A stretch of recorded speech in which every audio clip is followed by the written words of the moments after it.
tiene. Noticias 7. Bajo supervisión adulta.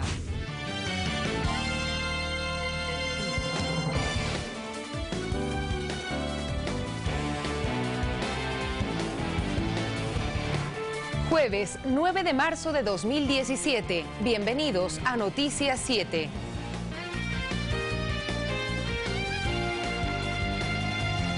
¿Cómo están ustedes? Muy buenas noches, bienvenidos, bienvenidas a revisar los hechos más destacados de Ecuador y del mundo. Les contamos que el gerente de Mondgar, Juan Carlos Puente, rechazó las declaraciones del excomandante del ejército Luis Castro sobre un supuesto vacío en la cadena de custodia del material electoral.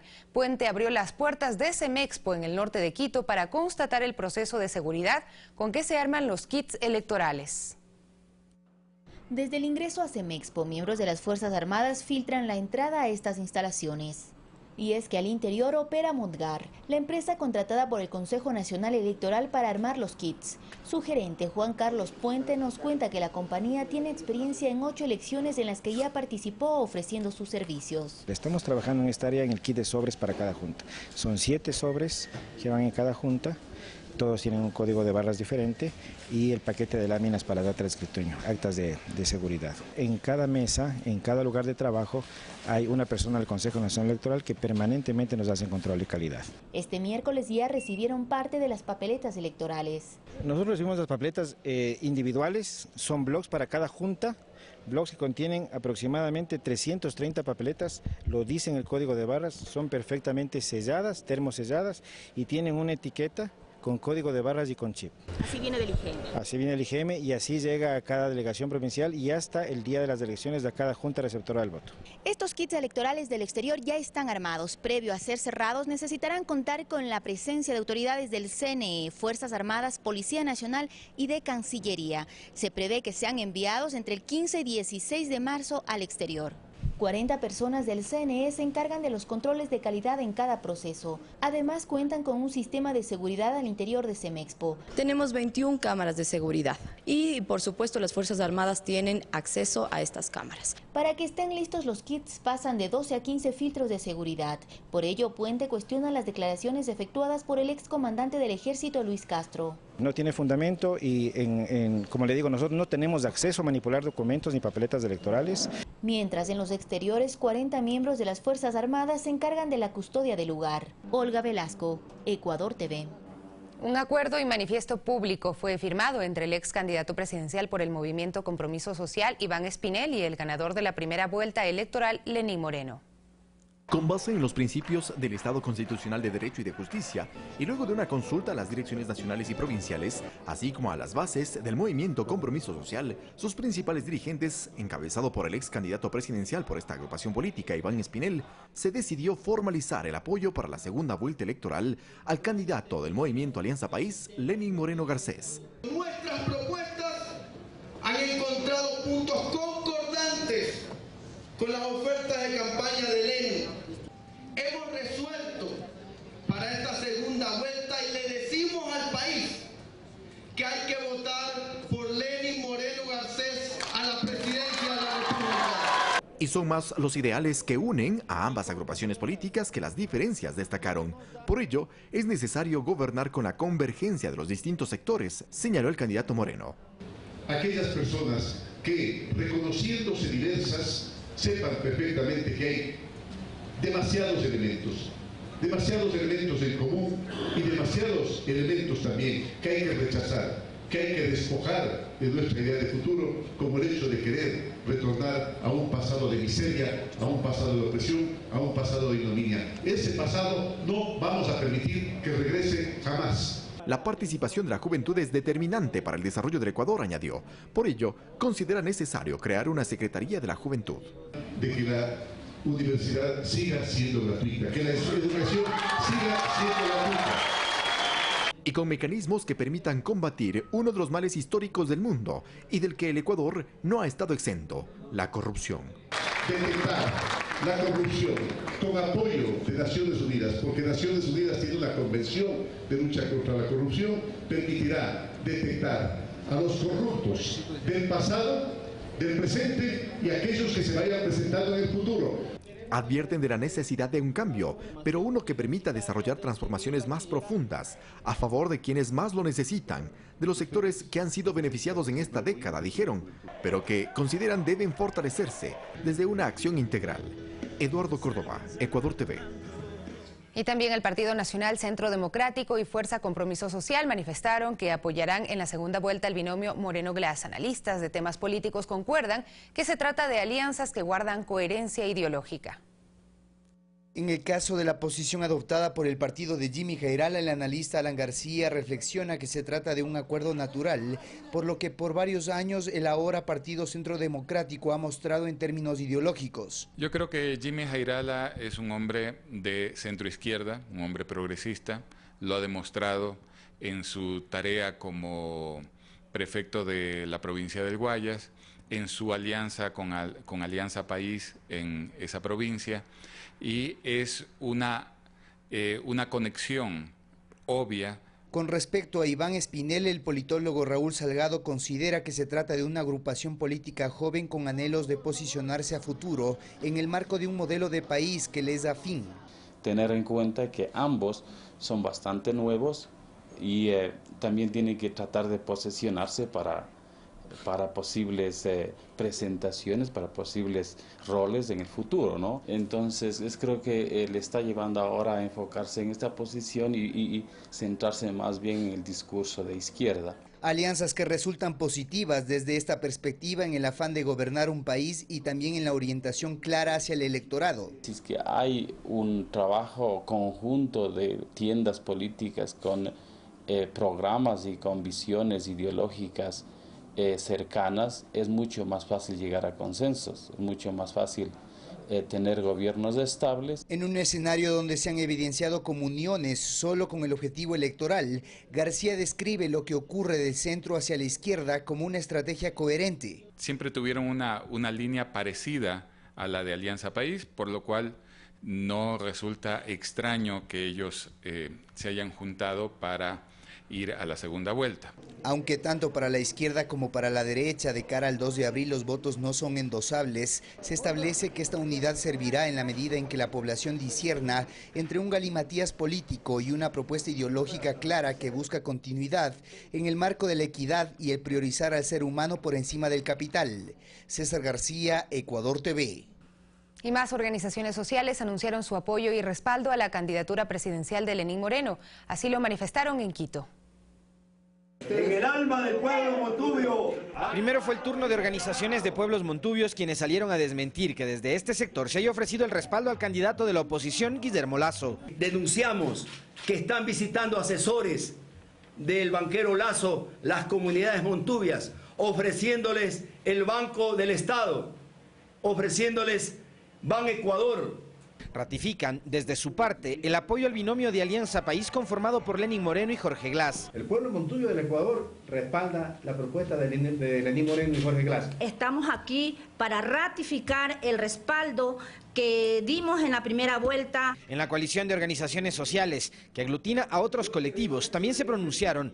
Ellos anunciaron que coinciden con las tesis del candidato Lenín Moreno. Que las escuelas, las carreteras, los hospitales, las becas estudiantiles tienen que continuar con el compañero Lenín Moreno. Aquí se incluyen agrupaciones de personas con discapacidad que se beneficiaron de las políticas emprendidas por Moreno a su paso por la vicepresidencia de la República. Porque me identifico con mi discapacidad y reconozco la ley. Cuando fue vicepresidente pudimos surgir. Él puso una estrella más en este país y en el firmamento. Desde estos sectores cuestionaron las ofertas de campaña del candidato de Creo, pues dicen, por ejemplo en materias como educación, apunta a un proceso de privatización. Eso es la diferencia entre un gobierno de derecha y un gobierno de izquierda. Alexis Moncayo, Ecuador TV. Mientras representantes de artesanos de Guayas y Los Ríos, la Federación ONG LGBT y otros grupos sociales considerados minorías manifestaron su apoyo al binomio de la lista 35. En su discurso ratificaron la defensa de las políticas públicas aprobadas por este gobierno, que les dio la oportunidad de ser parte activa en los procesos de cambio del país. Aseguraron que defenderán lo ganado en estos años como educación, empleo y justicia. Y Franklin Columba y Pedro de la Cruz, líderes indígenas, criticaron a algunos dirigentes de Pachacutic por apoyar la candidatura presidencial de Guillermo Lasso. Franklin Columba y Pedro de la Cruz, representantes de organizaciones indígenas, rechazaron las siguientes expresiones del candidato de Creo, Guillermo Lasso. ¿No sería natural que yo salga cogido de la mano en una manifestación en homenaje a la unidad de la mano de Carlos Pérez Guartambé? En este video el banquero aclara que no es posible llegar a acuerdos ya que no comparten las mismas ideas. Pedro de la Cruz, parlamentario andino, asegura que ya no se asombra por este tipo de discursos, pues asegura que no sería la primera vez que políticos de derecha tratan de utilizar a los indígenas para su beneficio personal. Quizás para ganar una elección, pero no para gobernar. El pensamiento de un oligarca, de un banquero que estuvieron en el poder. De la Cruz asegura que si se firman acuerdos entre Lasso y movimientos indígenas de oposición, las bases no serían las principales beneficiadas. Incluso ellos han sido los que han saqueado nuestro territorio.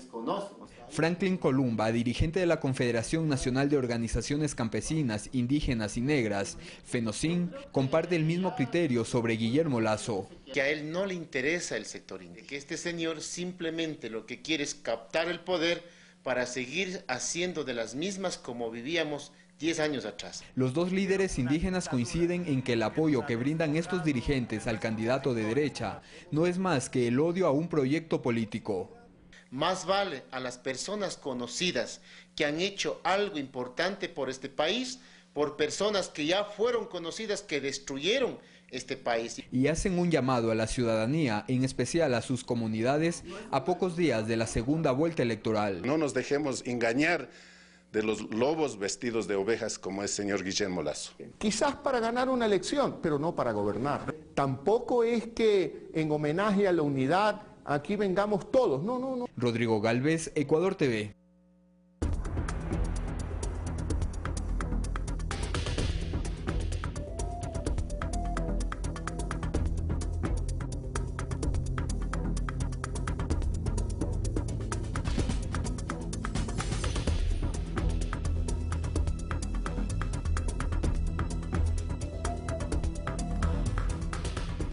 Representantes del Frente de Profesionales Independientes del Guayas participaron de un debate al recordar 18 años del feriado bancario.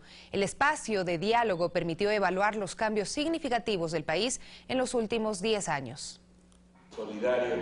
Al cumplirse 18 años del feriado bancario, la academia también participa de actividades recordatorias y analíticas de aquel 8 de marzo de 1999, fecha luctuosa para el Ecuador. En la Facultad de Comunicación Social de la Universidad de Guayaquil se realizó un debate que contó con la participación del Frente de Profesionales del Guayas, estudiantes y docentes. Porque este evento representó el sufrimiento del pueblo ecuatoriano que se vio, digamos, debilitado con angustias, etcétera, porque el salvataje bancario representó una desmedida desproporción, un ataque a la obra social que debe tener todo gobierno para el pueblo ecuatoriano. La participación que tuvo el ahora candidato presidencial Guillermo Lasso en el feriado bancario fue cuestionada en este espacio que contrasta con la década ganada a través del actual gobierno con el proceso de la revolución ciudadana. Fue un gobierno de la partidocracia, de la bancocracia, que no puede volver a repetirse, como es el caso de la pretensión de Guillermo Lasso. Y yo pienso que debe continuarse esta obra social de gran trascendencia histórica que ha representado los 10 años del gobierno del presidente Rafael Correa. Clever Loor, decano de la FACSO en Guayaquil, hizo una evaluación de los cambios sustanciales que ha registrado nuestro país, motivando a los estudiantes a mantener vivo el espíritu de lucha, característico de los ecuatorianos. Quienes por siempre ostentaron el poder, quienes por siempre lo veían como un dato estadístico, la presencia de la pobreza en nuestro país, evidentemente no quisieran que continúe el país en un franco desarrollo. En Guayaquil, Guadalupe Ayoví, Ecuador TV. Y es que después del feriado bancario, miles de ciudadanos salieron a las calles para evidenciar que a pesar del tiempo transcurrido, las secuelas de esta decisión política en contra de la economía nacional siguen latentes. Estas libretas de ahorro son el símbolo de lo que Javier Díaz tuvo que vivir tras el congelamiento de sus depósitos en marzo de 1999. Javier tenía 26 años cuando se decretó tal medida financiera en el gobierno de Yamil Maguad. Yo tenía en promedio unos 600,000 sucres. Me vinieron a dar $52 luego de un año. ¿De qué me servía? Ni siquiera podía pagar un arriendo. Su estrategia de supervivencia, como él la llama, fue la migración. Estuvo en Estados Unidos y también en España. Lo más triste, extrañar a tu familia, buscar trabajo en un país que tiene idioma diferente. El mecanismo por el que optó Javier fue similar al de aproximadamente 3 millones de ecuatorianos, quienes se vieron obligados a salir del país. El dinero jamás se recuperó con el valor adquisitivo con el que fue incautado, pero existieron otros recursos personales que se perdieron por completo. Un ejemplo, la salud de los ahorristas, quienes sin su dinero debieron afrontar operaciones y más gastos. Recuerdo que me ocurrió una cirugía de próstata por baja de defensas, por preocupaciones que no me llevaron a la muerte ventajosamente. O los entornos familiares que simplemente quedaron en nada, luego que matrimonios tuvieron a la distancia como un obstáculo insuperable. Mi esposa se fue a España, eso fue lo que pasó.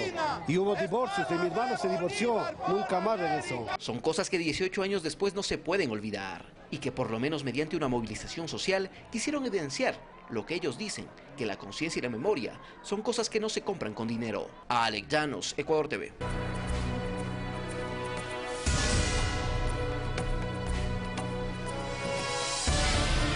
Ventajosamente yo salí legalmente, pero yo he conocido de cerca que hay muchos inmigrantes que fueron por la frontera con México, que en realidad es una tragedia para muchos inmigrantes. Justamente habían muchos inmigrantes que eran de la provincia del Chimborazo. Yo soy riobambeño, pero de Cantón Chunchi la gran mayoría, y del Cañar. Son los que mal económicamente se encuentran en los Estados Unidos, los que consiguen trabajos de lo más bajo. Menos mal, como yo estuve preparado, pude conseguir un trabajo racional, pero la gran mayoría son explotados miserablemente. Vamos al análisis. El rol que cumplen algunos medios de comunicación privados en esta coyuntura electoral revela su interés empresarial. Así lo manifiestan analistas, expertos consultados, quienes cuestionan el manejo que le dieron al tema del feriado bancario este 8 de marzo al cumplirse 18 años. Tras hacer un análisis del manejo que dieron los principales medios impresos privados en el país, como El Universo, El Comercio, La Hora y Expreso, sobre el tema del feriado bancario, la investigadora Rebeca Sánchez cuestiona el rol que desempeñaron. Al cumplirse 18 años de lo que Sánchez denomina la mayor estafa al pueblo ecuatoriano por parte del gobierno de Yamil Maguad y de la llamada bancocracia. Fue el silencio absoluto de la prensa privada en torno a este hecho que marcó un antes y un después en la historia del Ecuador. Esto es una decisión editorial de algunos medios de comunicación que en el marco de esta segunda vuelta electoral del próximo 2 de abril han decidido tomar una postura abiertamente a favor del candidato de la oposición, Guillermo Lasso. Opinión con la que coincide la catedrática del IAEN, Mónica Hidalgo, quien dice que es irresponsable la omisión de un hecho que provocó la salida masiva de ecuatorianos fuera del país. Resalta que cerca de 600.000 compatriotas continúan viviendo en España. Bastante irresponsable. ¿Irresponsable desde qué perspectiva? El manejo no fue adecuado, se dieron prioridad a otro tipo de noticias. Tanto Sánchez como Hidalgo indican que el papel de estos medios de comunicación en la coyuntura electoral responde a intereses empresariales y no de la sociedad. Lo que intenta es borrar de la memoria colectiva un evento que ha marcado, como dije anteriormente, la vida de todos los ecuatorianos y que podría ser decisivo incluso en esta coyuntura electoral. Se está viendo una polarización que definitivamente no está en función de la sociedad como tal, que somos los usuarios de la información, sino de intereses propios. Instan a la ciudadanía a ser crítica respecto a la información que reciben y piden no alterar la memoria histórica que marcó al país en una de sus principales crisis económicas. Olga Velasco, Ecuador TV.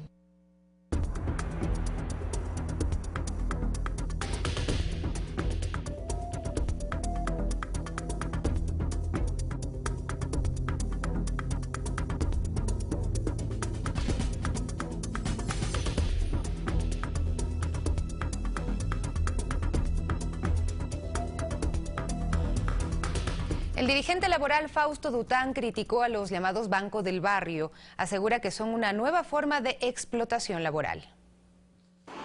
Desde el año 2008, el Banco de Guayaquil con su programa Banco del Barrio ingresó a sectores populares para ofrecer servicios como el pago de agua, luz o teléfono, así como transacciones bancarias. El valor de la comisión varía por el tipo de servicio que se realice. Alguno puede llegar a costar hasta 50 centavos, de los cuales solo 5 son para el tendero y lo restante para el banco. Al norte de Quito, en el sector de Carapungo, la dueña de un local de cabinas telefónicas nos explica en qué consiste el negocio. El Banco del Barrio funciona por medio de transacciones. A nosotros nos pagan por cada transacción que nosotros realizamos. Asegura que ellos no tienen ningún tipo de relación con el banco, lo que significa que no gozan de los beneficios de un trabajador en formal dependencia. Yo no tengo una tabla que me rija y me diga tanto usted gana. Por lo general, un tendero trabaja de lunes a domingo entre 14 y 16 horas diarias. El Banco del Barrio es un producto del Banco de Guayaquil, cuyo accionista mayoritario es Guillermo Lasso, actual candidato a la presidencia de la República. Para el dirigente laboral Fausto Dután, el Banco del Barrio es una forma de precarización laboral. Estos mecanismos indudablemente que le dan muchos ingresos sin tener que gastar absolutamente nada. Dután asegura que Lasso, al utilizar al tendero, lo que está haciendo en la práctica es generar desempleo, pues evita contratar empleados. Páguenles lo que debe pagarles, no les superexplote en este momento. Y asegura que con este proyecto Lasso demuestra que nunca va a cumplir la promesa de crear 1 millón de empleos. En la práctica lo que estoy es explotando a la gente sin darles trabajo. Fausto Dután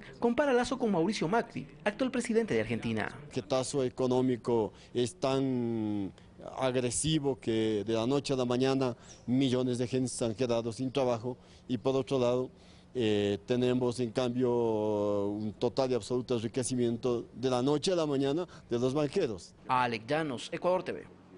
La asambleísta oficialista María José Carrión presentó una nueva investigación que demostraría que funcionarios de confianza del alcalde de Quito, Mauricio Rodas, mantienen empresas en Panamá, considerado un paraíso fiscal.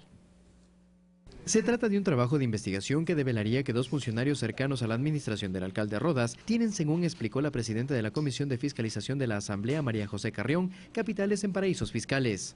Hay varios funcionarios del municipio de Quito, entre esos está el señor José Luis Guevara Rodríguez, es secretario general de Coordinación de Territorio y Participación, conjuntamente con el señor Pablo Javier Castillo Falconi, que es funcionario municipal, que además es registrador de la propiedad del municipio. Tienen una empresa que se llama Advisor S.A. desde el año 2008 en Panamá. El segundo funcionario mencionado además tiene la particularidad de encontrarse en funciones encargadas por más de 2 años. Inentendible, siendo que tiene las posibilidades de nombrar a un funcionario titular. Sería bueno que el alcalde responda cuál es el sentido de su actuación sobre este tema. Rodas tiene como hombres de confianza en el registrador de la propiedad una persona encargada, sin cumplir la ley, porque debía haber sido llamado a concurso, a una persona que tiene vínculos directos, y aquí está en este documento, vínculos directos con Celi, que es asambleísta electo a través de esta compañía, que es Cónsul Pro Legal, ¿verdad? Y que además ellos tienen una empresa en paraísos fiscales. La consulta popular que ganó por decisión ciudadana el pasado 19 de febrero menciona que aquellas personas que tienen capitales en paraísos fiscales no podrán desempeñar un cargo público. Si es que estos funcionarios públicos realmente tienen estas empresas en paraísos fiscales, de acuerdo a la consulta popular, ha sido muy clara la gente en decir que no pueden ser servidores públicos o autoridades electas, deberían necesariamente o pensar en terminar con esas empresas que tienen fuera o renunciar a sus cargos. La información presentada este jueves será entregada a las autoridades para que se inicie una investigación. Carlos Flores, Ecuador TV. Este viernes 10 de marzo en Pensamiento Crítico junto a Carlos Rabascal analizaremos el escenario político en el que inicia oficialmente la campaña electoral para la segunda vuelta. Nos acompañarán David Chávez y Emi Díaz, analistas políticos. Los esperamos este viernes 10 de marzo en Pensamiento Crítico con Carlos Rabascal a partir de las 7 horas.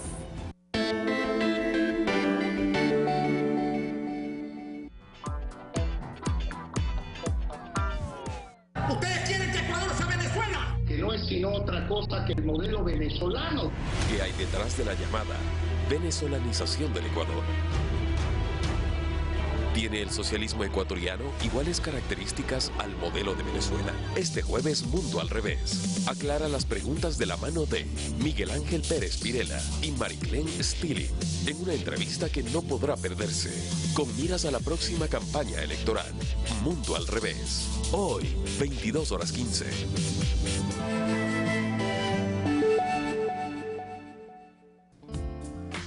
Este viernes no te puedes perder Café TV. Recuerda enviarnos tus fotitos familiares más originales para que puedas participar y ganarte esta hermosa carpa gracias a Nina Nana.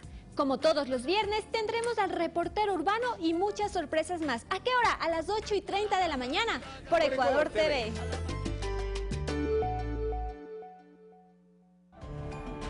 Miriam Sánchez heredó de su padre la vocación de ser bombera voluntaria.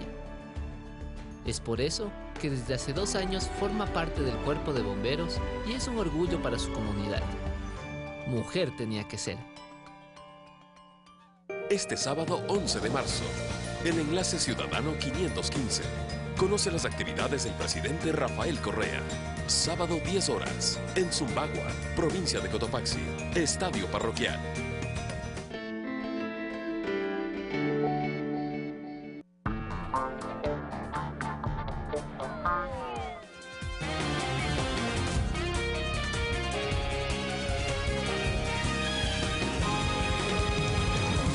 Continuamos revisando información. El presidente Rafael Correa criticó las propuestas del postulante presidencial opositor Guillermo Lasso. El jefe de Estado desarrolló actividades en los cantones de Ventanas y Babahoyo, provincia de Los Ríos. Ahí constató los trabajos de reconstrucción y readecuación de 3 unidades educativas del Milenio. La agenda en territorio del presidente Rafael Correa la desarrolló este jueves en la provincia de Los Ríos, donde constató los avances en materia de infraestructura educativa. En la capital fluminense, Babahoyo, recorrió la unidad réplica menor Eugenio Espejo. Allí se invierten actualmente $1.160.000 para la edificación de nuevos bloques que contarán con 12 aulas para brindar una oferta educativa completa. Para el 15 de abril tenemos ya la entrega de ellos y lo que estaríamos a partir del 24 de abril que se inician clases utilizando el nuevo bloque y en mayo que se inician clases inicial, el nuevo bloque de inicial. El jefe de Estado recordó que antes de su gobierno la oferta en educación inicial era nula y que la denominada revolución educativa tiene como objetivo ampliar el acceso gratuito hacia los sectores más pobres del país. Para nosotros, la verdadera libertad es la no opresión, la no dominación, la no explotación. ¿Qué libertad tenía el obrero tercerizado en el neoliberalismo? Escoger entre ser explotado o quedarse en el desempleo, esa es la libertad. Por ello, padres de familia y actuales docentes consideran vital que el gobierno siga destinando recursos en la educación pública. No creen en las promesas de cambio de la derecha política. No vamos a permitir que vengan los de la partidocracia a tirar todo abajo. La comunidad entera tiene a sus hijos en estos tipos de colegios que son un lujo para ellos. Pero la infraestructura educativa pública moderna no solo se levanta en las grandes ciudades. En la zona rural del Cantón Ventanas se construyen 2 unidades educativas del Milenio, una de tipo mayor en Zapotal Viejo a un costo de $4 millones y otra denominada José de San Martín de tipo menor en el sector de Pimocha. La menor de 1.140 estudiantes en las 2 jornadas y la mayor serían 2.280 en las 2 jornadas. Sin educación no hay revolución. Lamentablemente, lo contrario también es cierto. Sin revolución no hay educación. Si no, vean lo que está pasando en Argentina, en Brasil, en los gobiernos de derecha, donde están privatizando, abandonando la educación, y lo mismo quiere hacer la oligarquía en nuestro país. Jamás lo permitiremos. Con imágenes de Javier Alarcón en la provincia de Los Ríos, César Eduarte, Ecuador TV. Y este miércoles el presidente de la República rindió un homenaje a las mujeres del Guasmo Sur de Guayaquil. Aquí el primer mandatario compartió un momento ameno con los habitantes y durmió en una vivienda de una familia del sector. El paisaje de tu pelo sobre mi almohada y tu boca fresca. Para todas las mujeres. Con una sencilla serenata llena de cariño y admiración, el presidente de la República, Rafael Correa, a pesar de sus múltiples ocupaciones, se dio un tiempo para rendir homenaje a la mujer ecuatoriana y a su vez pernoctar en el Guasmo Sur. Yo me apiaré de la noche y me lleva. Aquí las muestras de cariño y admiración al jefe de Estado no se hicieron esperar. Por el Día de la Mujer está bien y estamos festejando con el señor presidente y esperamos que regrese otra vez a la presidencia. Bien que estés aquí en la ciudad, aquí en el Guasmo, es un regalo bonito. Los simpatizantes del primer mandatario lo ven como un presidente cercano, que palpa la realidad de cada uno de los sectores que ha recorrido. El gran Día de la Mujer, pues se ha acordado el presidente venir acá, a este sector. Y será bienvenido siempre. Ni el fuerte temporal de invierno que se registra en la costa ecuatoriana fue impedimento para que el pueblo comparta un rato ameno con el presidente de la República. Guadalupe Ayoví, Ecuador TV. Albergues cerrados, créditos entregados e inauguración de escuelas fueron algunas de las actividades realizadas por el vicepresidente Jorge Glass en la provincia de Manabí. El vicepresidente Jorge Glass llegó a Manabí para presenciar el cierre de los albergues de Manta y Portoviejo. Hoy todas las familias serán trasladadas a sus nuevos hogares. Se están desarmando las últimas carpas, todos ya están en su casa. En Portoviejo ya todos tienen casa, nos va a tomar unos días más trasladar sus cositas. La ciudad de Lona de Manta y Portoviejo, como se le conocía a estos espacios, han cerrado sus puertas, siendo 7 los albergues cerrados hasta la fecha. Hoy día sí se cierra simbólicamente porque ya había sido cerrado el albergue de Manta, Jaramillo también ya fue cerrado, que son los albergues más cercanos, y hoy día pues iniciamos el cierre del albergue de Portoviejo. Hablar de soluciones habitacionales para nosotros pudiera ser simplemente mirar una vivienda. Pero una vivienda es construir un hogar y es construir oportunidades para nuestras nuevas generaciones. Los damnificados alegres y algunos con lágrimas en los ojos se despiden de los albergues y agradecen al gobierno por no dejarlos solos. Gracias a Dios y al presidente que está haciendo esto para nosotros. Lo que más queríamos era una vivienda. Mi sueño se hizo realidad, tener una casita nueva. Y ya soy feliz en mi casita, junto con mis hijas y mi nieta. En la tarde el vicepresidente inauguró 3 centros educativos del siglo XXI en Chone, para posteriormente dirigirse a Montecristi, donde la Corporación Financiera Nacional otorgó un crédito de 5.7 millones a la inmobiliaria Nituli S.A. para la construcción de viviendas en la urbanización Metrópolis. Para familias que quieran tener casa propia, que a su vez muchas veces reciben crédito de parte del BIES, del banco del afiliado, ese banco que antes no existía. Y generamos un círculo virtuoso de creación de viviendas y de generación de empleo. Y ahora vamos con la construcción de 313 viviendas para un segmento que nosotros le llamamos jóvenes profesionales, clase media, que puede adquirir una vivienda. El precio promedio de las viviendas de 86 metros cuadrados de 2 plantas, como la que ustedes ven atrás de Casa Modelo, tienen un precio de $62.000. Desde Montecristi, con imágenes Elías González, Kerly García, Ecuador TV. Y varios docentes universitarios quisieron mostrar su gratitud al haber sido favorecidos con becas y poder obtener así títulos de 4º nivel. Con el programa de becas de la CENESID, son más de 11.000 estudiantes y docentes que han podido ser parte de este proyecto. En la Universidad Técnica de Manabí, decenas de docentes consiguieron su especialización en 11 países, lo que favoreció en el rendimiento estudiantil y a su vez a ascender de categoría. Ha sido una política que nos ha permitido llevar el nivel de conocimiento a otros escalones. Hace apenas 5 años teníamos como universidad un doctor. En los actuales momentos tenemos alrededor de 70. Alex Rivadeneira, quien es ingeniero industrial, realizó su doctorado en Cuba, el mismo que tuvo un costo de $60.000. Él asegura que sin esta beca le hubiese sido imposible obtener un título de 4º nivel. La formación profesional es indispensable para cualquier país. Tenemos que admitir que nosotros hemos tenido un cambio radical en la Universidad Ecuatoriana en los últimos años y que en ese proceso nosotros no podemos volver atrás. Son más de 300 docentes solo de la Universidad Técnica de Manabí que han sido favorecidos con becas para realizar sus maestrías y doctorados en el exterior. Un estudio de 4º nivel implica un gasto económico considerable.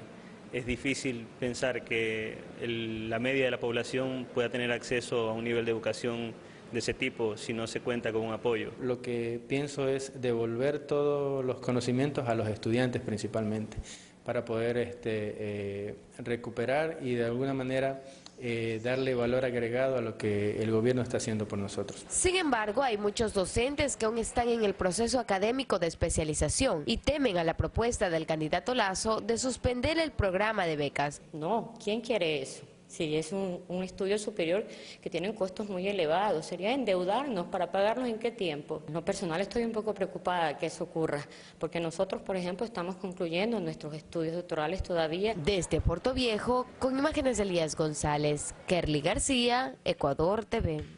Y personeros de la Secretaría Técnica de Drogas junto a representantes de cooperaciones internacionales visitaron el Centro de Atención de Adolescentes con Dificultades y Riesgo Social La Dolorosa, ubicado en el barrio La Ferroviaria, al sur de Quito.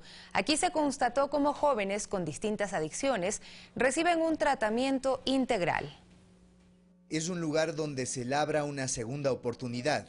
Ubicado en el barrio popular en el sur de Quito, La Ferroviaria, el Centro La Dolorosa acoge a jóvenes que por varios factores cayeron en el consumo de drogas. Me ha ayudado a mejorar cosas que afectaban en mí, a ser una mejor persona, a ver que con más claridad cómo es la sociedad, cómo es el mundo. El Estado ecuatoriano, en alianza con el Programa de Naciones Unidas, PREDEM, financia estos programas con resultados alentadores. Acá, por ejemplo, el Estado provee las instalaciones y nosotros, Naciones Unidas, junto con la Comisión Europea, entregamos unos fondos para poder darle el tratamiento que ellos necesitan para salir de su problemática. En este centro, un promedio de 80 jóvenes reciben ayuda mediante talleres de belleza, cocina, carpintería, además de terapias psicosociales donde la familia participa de forma activa. En que tanto el joven como la familia participan en procesos que evidentemente les genera a ellos sanar, curar y estabilizar sus procesos de dolor que han tenido en sus vidas pasadas. La Secretaría Técnica de Drogas coordina estos centros a nivel nacional bajo una lógica de salud pública. Quien tiene un problema de consumo lo que debe recibir es justamente esto, una atención de salud. Salud que hace una evaluación del problema de un muchacho, de una persona. Y de acuerdo a esa evaluación se establece el tipo de tratamiento que debe recibir. De esta manera, al salir, estos jóvenes se convierten en agentes multiplicadores en el sistema de lo malo que es consumir drogas y la luz que representa superar la adicción. César García, Ecuador TV.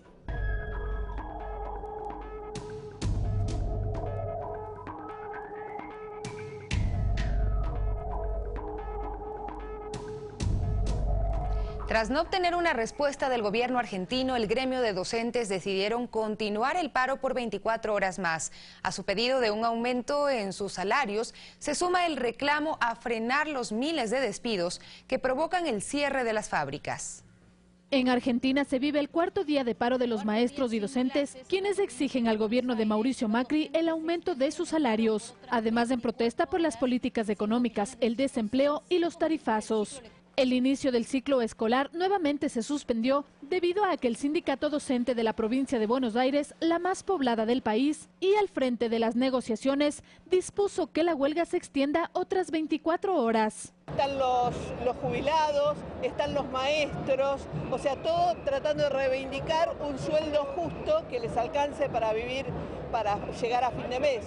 Ya se quitaron un montón de derechos y estamos en la lucha por eso, por lograr todos nuestros derechos, que son defenderlos, porque son los derechos que supimos conseguir de alguna manera. Esto debido a que el Ejecutivo no se ha pronunciado sobre su pedido de un reajuste de entre el 30 y 35% para compensar el merma del poder adquisitivo por una inflación que redondeó el 40% en 2016. Los precios de las cosas que necesitamos los argentinos para vivir han aumentado más de un 40% el año pasado y van a aumentar hasta un 25% este año. Hay aumentos en tarifas como para pagar el gas o para pagar la luz que subieron más de un 300% con respecto al año anterior. Y los salarios no quieren que suban más de un 18%. Cualquiera se da cuenta que la plata no nos va a alcanzar. Las protestas de los ciudadanos en las calles crecen, mientras los docentes y las centrales obreras aseguran que seguirán al pie de lucha hasta ser escuchadas sus propuestas. Fernanda de la Bastida, Ecuador TV. Y el presidente Macri dividirá el aumento del 62% del gas en 3 meses para moderar el impacto. El incremento pedido por las distribuidoras partirá en abril y octubre de este año y abril de 2018. Este nuevo tarifazo se dio luego de que el Ejecutivo dio a conocer el incremento de hasta un 148% en el consumo de la energía eléctrica. Pero además el presidente argentino en un poco más de un año adoptó medidas neoliberales que provocaron una contracción en la economía nacional, lo que se suma a presuntos actos irregulares que son investigados. El mismo día que el primer mandatario daba su discurso ante el Poder Legislativo argentino el pasado 1 de marzo, se lo imputaba por delitos de asociación ilícita, negociaciones incompatibles, defraudación contra la administración pública y tráfico de influencias por presuntamente beneficiar a la empresa Avianca con el otorgamiento de rutas aéreas. La imputación se extiende a funcionarios y familiares cercanos al mandatario. Según el Ministerio Público Fiscal de ese país, las supuestas irregularidades se habrían cometido en las contrataciones del Estado con la compañía colombiana Avianca, después de que ésta comprara en 2016 la aerolínea McAirJet, propiedad del conglomerado económico liderado por el padre del presidente Franco Macri. Que los principales ejecutivos de Macri quedaron en Avianca, lo que genera un manto de sospecha sobre si realmente hubo una operación de compra-venta o si esta Avianca Argentina es del grupo Macri. Eso está en investigación. La investigación busca determinar si desde el gobierno central se buscó beneficiar a la compañía colombiana a través del otorgamiento de rutas en el marco del proceso de apertura del mercado aéreo que inició el gobierno de Macri a finales de 2016. El expediente se inició con una denuncia de los diputados nacionales Rodolfo Tialjade y Juan Cabandier, Frente para la Victoria. En su presentación, los legisladores señalaron las posibles contrataciones del Estado con la empresa Avianca. Este lunes el gobierno argentino anunció que suspende temporalmente la concesión de las rutas aprobadas por la Administración Nacional de Aviación Civil a la aerolínea colombiana Avianca para poder operar en territorio argentino ante la sospecha de un supuesto conflicto de intereses. La empresa Avianca, por decisión del presidente, hemos decidido enmarcar el proceso de aprobación en la nueva normativa que está por salir brevemente, que busca prevenir eventuales conflictos de intereses. Carlos Flores, Ecuador TV.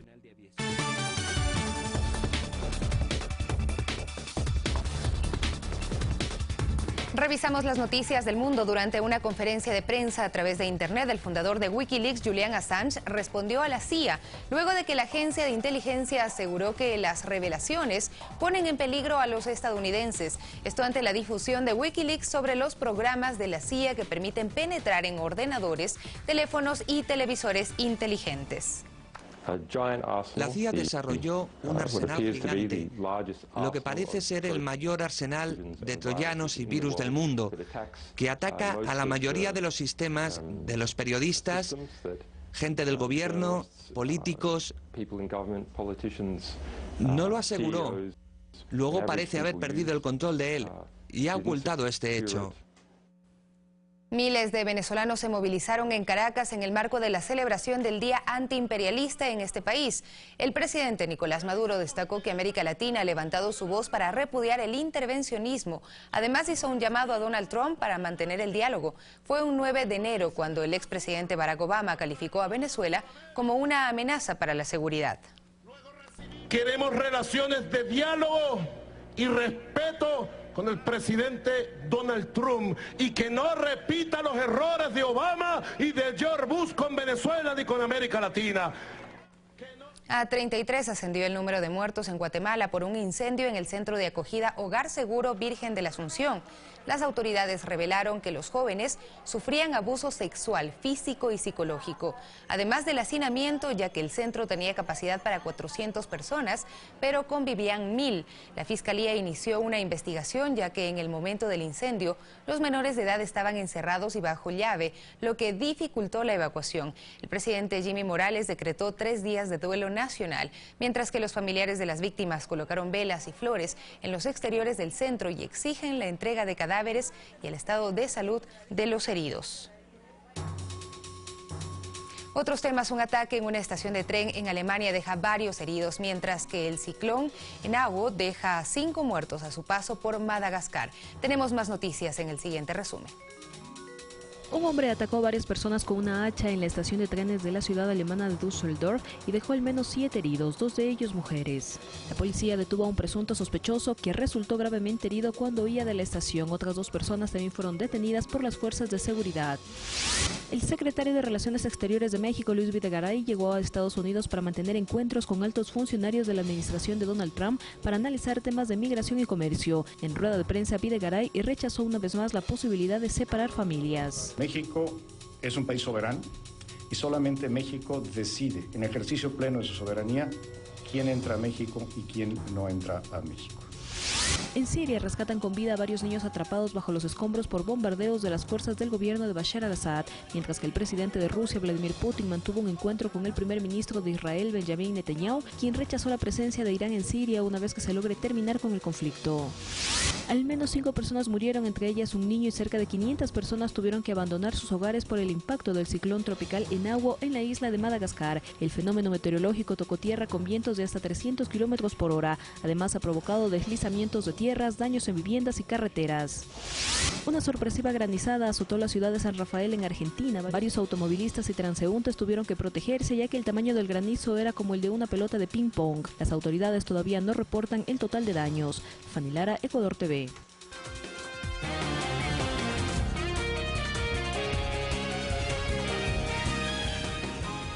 Durante un reportaje difundido el 6 de marzo del 2017, alrededor de las 7 horas con 44 minutos, realizamos la siguiente aseveración. Hace 4 años, gracias al apoyo de la Secretaría Técnica de Discapacidades y un capital semilla entregado por el Banco de Fomento, hoy Ban Ecuador, inició su fábrica de sillas de ruedas y material ortopédico. Frente a lo cual debemos informar a la ciudadanía que el Banco Nacional del Fomento es una entidad que se encuentra en proceso de liquidación, mientras que Ban Ecuador BP, según el Decreto Ejecutivo 952, es una entidad facultada para realizar todas las operaciones determinadas en el artículo 194 del Código Orgánico Monetario y Financiero, y se trata de una institución nueva. Con eso cumplimos con nuestra obligación de rectificar conforme lo manda la Ley de Comunicación y diferenciar las dos instituciones con el fin de no provocar confusión en nuestra audiencia.